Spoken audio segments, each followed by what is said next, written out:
very warm welcome to everyone watching this Siberian Health TV video.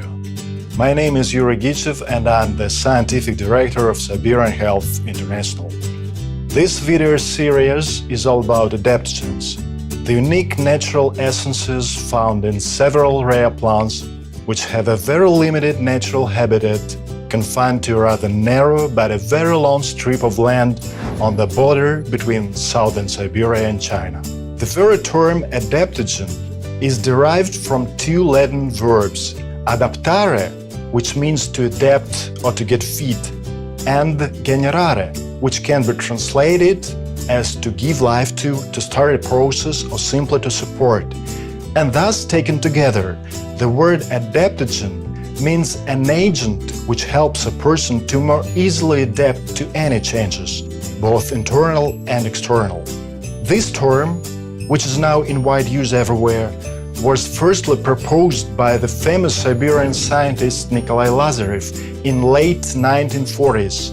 He and his even more famous disciple Israel Brachman were intrigued by the mystery of the ginseng root, which had always been highly revered by Chinese medicine and, unlike all the other herbs, was prescribed for almost any condition or disease. Hundreds of experiments performed on both animals and people didn't provide any answers, but rather confused and bewildered the eager scientists even more. It turned out that ginseng extracts had never had any repeatable and forecastable effect when used in any manner of application. In order to understand why this fact was so puzzling for them, one must remember that in Western and especially in modern pharmaceutical-oriented medicine, each agent is supposed to show some sort of one-way cause-effect. For example, some agents reduce blood pressure or blood clotting, others increase bile production or brain microcirculation, and so on.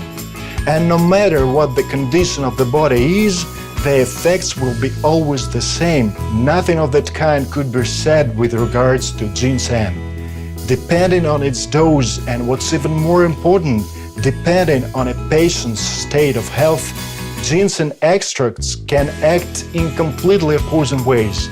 Ginseng can reduce or, on the contrary, increase blood pressure. It can boost energy metabolism under one set of circumstances, or act as a sedative in another.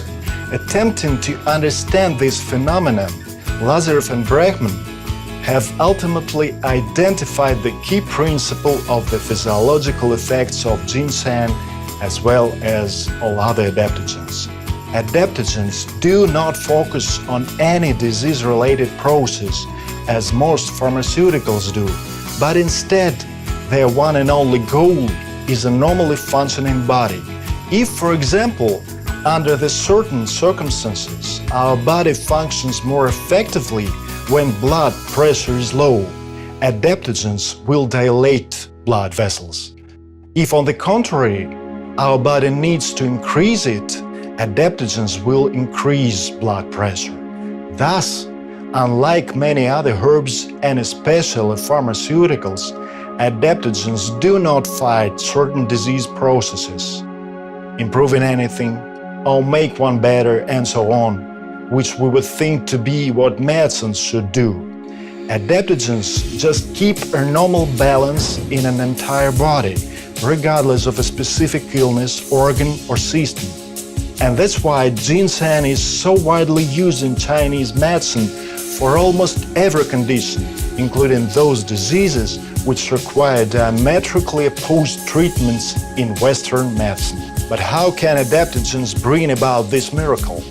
As Lazarev and Brachman have suggested, adaptogens possess this unique ability because they can make both our bodies in general and each organ in particular much more energy efficient. And having more energy, our body can cope with any disorders more efficiently, because dealing with any disease requires from us, first and foremost, a lot of extra energy. Soon after they confirmed this proposition, first with experiments involving ginseng and then with the first native Siberian adaptogen, Eleutherococcus, which is now widely known under the name Siberian ginseng.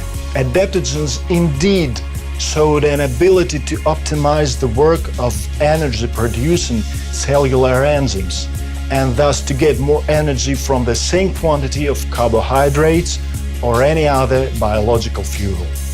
The idea of providing the human body with much more energy while using adaptogens attracted the attention of Russian sports authorities and soon after of those from much higher levels of the country's government. This was the early time of the Russian space campaign, and any research that had the potential of being used in space programs was in high demand.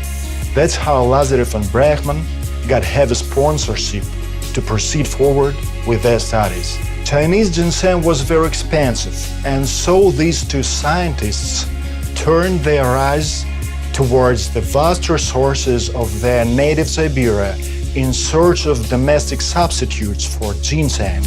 Numerous expeditions and studies of Siberian folk medicine practices allowed them to identify a whole array of potent Siberian adaptogens. Among them are Siberian ginseng, Siberian golden root or rhodiola, Siberian merle root, Siberian aurelia, and Siberian schizandra.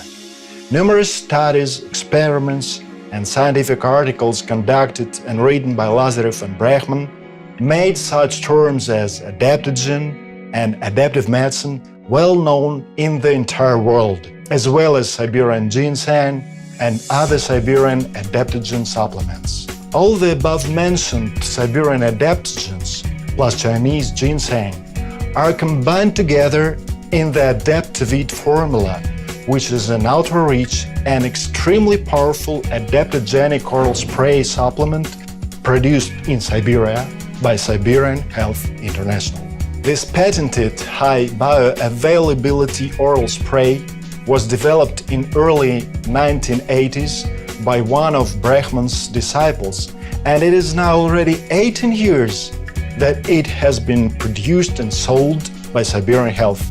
It is a classical adaptogenic formula which uses rather low doses of natural adaptogens, in contrast to many modern tonics that have extremely high adaptogenic contents. And this is very important, because it is precisely in low doses that most adaptogens reveal their energy-saving effects, and only these very effects can be classified as adaptogenic. And in Chinese medicine, and then in classical adaptive medicine led by Lazarev and Brachman, this rule was indisputable. However, after ginseng and other adaptogens became very popular in the West, many companies used a traditional Western approach when developing adaptogen supplements. The higher the dose, the better the effect. And for the same reason, they usually use only one adaptogenic plant. But this doesn't work for adaptogens. In high doses, they act merely as strong stimulants, provoking many side effects such as hypertension, insomnia, and nervousness. On the contrary, Adaptovit is a purely adaptogenic formula. Without any excess stimulant effects, it helps to recharge our batteries and thus to more successfully cope with a vast array of symptoms and conditions. The flu and common colds, allergies and chronic inflammation, digestive disorders and liver diseases, cardiovascular conditions and diabetes, to say nothing about physical endurance, mental acuity, and many other common conditions which have always been attributed to adaptogens. And this is the one and only way in which adaptogens have been used for centuries in Chinese medicine, and which then got scientific approval in adaptive medicine. In the next video series, you will learn some new facts about adaptogens, which are a cornerstone of many Siberian Health products. So, don't forget to join us on Siberian Health TV.